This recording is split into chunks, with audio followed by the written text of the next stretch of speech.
What is better than one set review of an underrated LEGO line from 2016? Two set reviews in the same video, because I'm not convinced that one of these particular Angry Birds sets can carry enough views on its own. Hi everyone, in my series I like to take a look at some older LEGO sets that I think are a little overlooked, maybe some are underrated, or some are just completely forgotten. So I wanted to talk about the LEGO Angry Birds line, a unique licensed series which I think has reached an odd level of obscurity amongst collectors, despite the fact that it released within the past decade. The wave consisted of 5 sets in total, of which I own 4. I'm only missing this amusement park set. The line's strengths were definitely within its figures mostly. The builds are only exciting to me if you went out and bought the biggest sets. I think that pirate ship is probably one of the coolest LEGO sets I've built. And I still have that castle sealed, just waiting to build it. Interesting fact to point out here, it's a rare theme where, like Avatar, while characters were repeated in some lines, every single figure remains an exclusive. This is the Piggy Car Escape and Bird Island Egg Heist. I'll give you a slight spoiler now in that I really love one of these sets and I think another one is kind of an annoyance, which I wonder you'll have to see. These sets have eluded me for some time, but I managed to get both of them for $70 together, which is less than what they both cost together at release.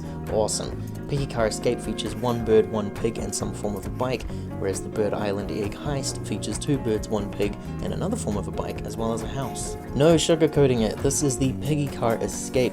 It's by no means a bad set at all, but it's the least interesting of the entire theme to me, since it's an idea that's made better in other sets. I feel as though the set manages to replicate the style of the video games pretty well. It does a good likeness, so as someone who wants to collect LEGO video game sets, this feels solid enough. But there really isn't a whole lot to talk about here. There's a flick fire missile with that cupcake piece, some of the parts have some movements, I suppose the pig looks cool when he's in the bike. It's a really standard vehicle, but the vehicle is not the selling point here, it's Chuck.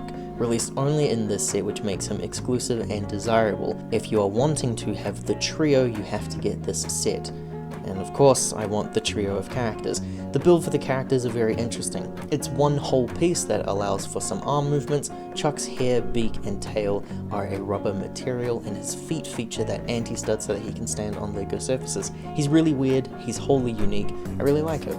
For all those Angry Birds 2016 movie fans out there, here are the 3 birds together, looking pretty good, and I feel pretty great that I've managed to complete this trio.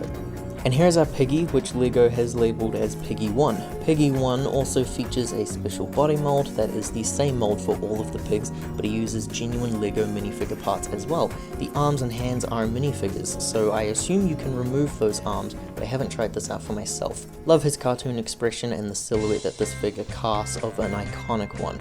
But now we move on to the real set of this video, and that's the Bird Island Egg Heist. This is the Infinity Acceptance Center, which in the movie is used to hold the anger management course. Starting at the entrance here, I love the colors of that turquoise and green used for the environment. The porch has this play feature where you can launch a character. There's also a branch piece here, which is supposed to be the railing leading up to the steps, but I guess you could use it for an extra piece of handling. The roof details showcase some leaves colored in pink, which is pretty screen accurate. We get the seaweed piece and tree leaves in this color. I think the use of 2 different parts helps out with that design quite a lot. We also have some greens here to help bulk it up a little. The extra colors of yellow with the window flowers and the plant life hanging over the entranceway is a really nice touch as well. I'm not sure on the colors of the house itself compared to the screen accurate likeness, but I think this is probably the best color that was available at the time. The inside is naturally where all of the interesting display options are. We have a small little art room that's big enough to fit an Angry Bird, but not 4 characters as seen in the movie.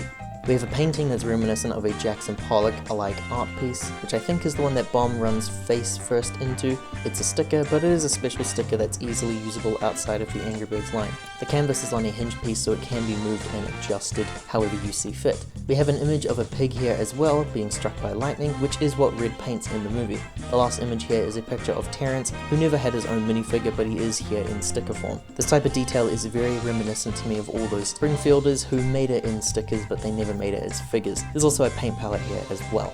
The Piggy motorcycle is in my eyes just a really cool extra. I'm more than happy just paying for the house, so it's a cool inclusion and a better build and design than the smaller one that we just looked at. I like the green and purple hot rod color scheme and the silver and grey mechanical parts, but there's not much else going on here. There's a case at the back for the eggs, which we will take a look at in a second, but before that, I want to take a look at the anger management course sign. I really like this little build. The brick-built bird is on a swivel so it can rotate around. The details here are all stickers except for the eyes. Again, I like the colors that are used for that cartoony style. The arms also have their own individual movements as well. Because that mouth is just a sticker, not actually connected to the build or anything, you can rotate it upside down to replicate how it looks after Red punches it. These are the extra eggs included for the pig to steal. I really do love that egg pieced in Lego. Most of mine are collected from the Jurassic Park line, so more of those are appreciated. I'll start with the special biker pig, who I really like as a special one-off pig character. If this was the only pig that I had, I'd probably be frustrated that he's not a default looking pig, but I like the stereotype style that he has as a biker gang member. Same details otherwise in the build as the last pig that we looked at. This is the red figure included. He's the main character of the line, and if you had to just get one Angry Bird figure like I did years ago, you'd probably want him the most. This is definitely the angriest of the bunch I believe that I currently have. Similar description as the others, he's one entire piece. His arms do have their own movements, but nothing else can come apart without breakage. I mentioned that every figure is exclusive, and despite Red appearing in every set except for one set of the line, he is still exclusive. Here is compared to the other two figures of him that I own. These are from the plane set and the Piggy pirate ship set. This is Mathilda, who runs the anger management course, and she is a true genuine exclusive. This character does not appear in any other set. Her beak, like Chuck's, is a rubber material, but the rest of her is plastic, so that tail and hair are solid parts. And she includes an accessory which is pretty surprising to me. That is my look at the two Angry Birds sets, which is a licensed theme that I think was pretty heavily slept on. Don't get me wrong, I didn't buy any of them at release, so I'm part of the problem as to why this wasn't successful, but I really like these builds actually, and just talking about them makes me want to open up that castle set.